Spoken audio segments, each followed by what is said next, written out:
Olá! Já parou para pensar como aquele aplicativo que a gente usa todo dia foi parar no celular?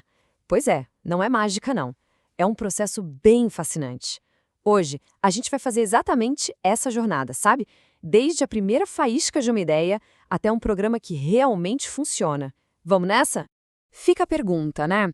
Como é que um computador pensa? Bom, por trás de cada clique, de cada aplicativo, não existe um cérebro, mas sim um conjunto de instruções superlógicas. E é exatamente esse segredo que a gente vai desvendar juntos. Então, nosso roteiro de hoje vai passar pelos blocos fundamentais, os algoritmos e vai até a criação de programas e softwares complexos. A gente vai entender como os profissionais fazem isso e quais são as ferramentas que eles usam. Vamos lá? Tudo, absolutamente tudo começa aqui. Antes mesmo de digitar uma única linha de código, a gente precisa de um plano, uma receita. E no mundo da computação, essa receita tem um nome: algoritmo. A definição formal pode parecer meio complicada, mas a ideia é bem simples, na verdade. Um algoritmo nada mais é que um passo a passo claro, em linguagem humana mesmo, para se chegar numa solução. Pense nele como o primeiro rascunho de um plano de ação. Para a gente entender isso na prática, vamos usar um exemplo do dia a dia: trocar o pneu de um carro. Parece fácil, certo? Mas é nos detalhes que um bom plano se mostra. E é aí que a gente vê a diferença entre um plano que funciona e um que pode dar muito errado. E é aqui que a coisa começa a ficar interessante. Um bom plano precisa prever os problemas. O que acontece se a nossa primeira verificação mostra que, putz, o step está furado? Um algoritmo precisa saber como tomar decisões. Isso aqui é o que a gente chama de desvio condicional.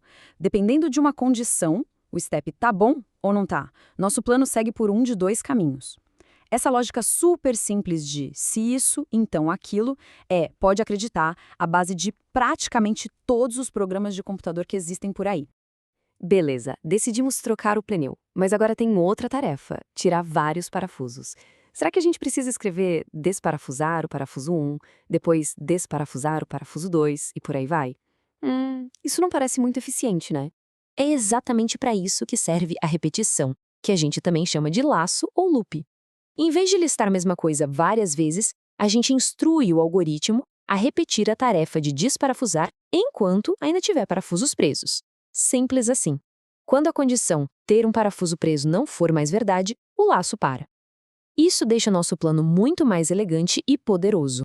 Certo. Agora que a gente já tem o nosso plano detalhado, o algoritmo, chegou a hora de traduzir isso para uma linguagem que o computador consiga entender. É nesse momento que o algoritmo vira, de fato, um programa. Então, só para deixar bem claro, o algoritmo é a ideia, a lógica, a receita do bolo. O programa é a implementação concreta dessa receita, é o bolo pronto, escrito num código específico que segue regras bem rígidas de sintaxe. Olha só esse exemplo de algoritmo escrito em pseudocódigo. Ele é mais estruturado que uma frase comum, mas ainda é informal e fácil de qualquer pessoa ler. É um passo intermediário super útil entre a ideia e o código final. E aqui tá a mágica da tradução. Aquele nosso plano em pseudocódigo se transforma nisso aqui, quando a gente escreve na linguagem de programação C. Percebe? A lógica é exatamente a mesma, mas agora a sintaxe é precisa, seguindo as regras que o computador consegue, enfim, entender. Ok, um programa sozinho já pode ser bem útil. Mas, no geral, o que a gente usa são coleções de programas que trabalham juntos para fazer tarefas mais complexas. É isso que a gente chama de software. Portanto, o software é o pacote completo. Pensa num editor de texto. Ele não é um programa só.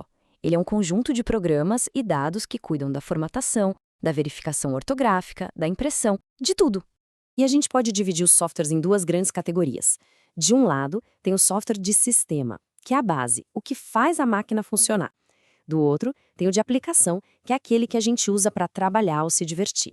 O software de sistema é o alicerce de tudo. Pense no seu sistema operacional, ele é o coração. E ele conversa com outras ferramentas, tipo compiladores, que traduzem nosso código, e utilitários, como antivírus, que mantém tudo seguro. Já o software de aplicação é tudo aquilo que a gente abre para fazer alguma coisa.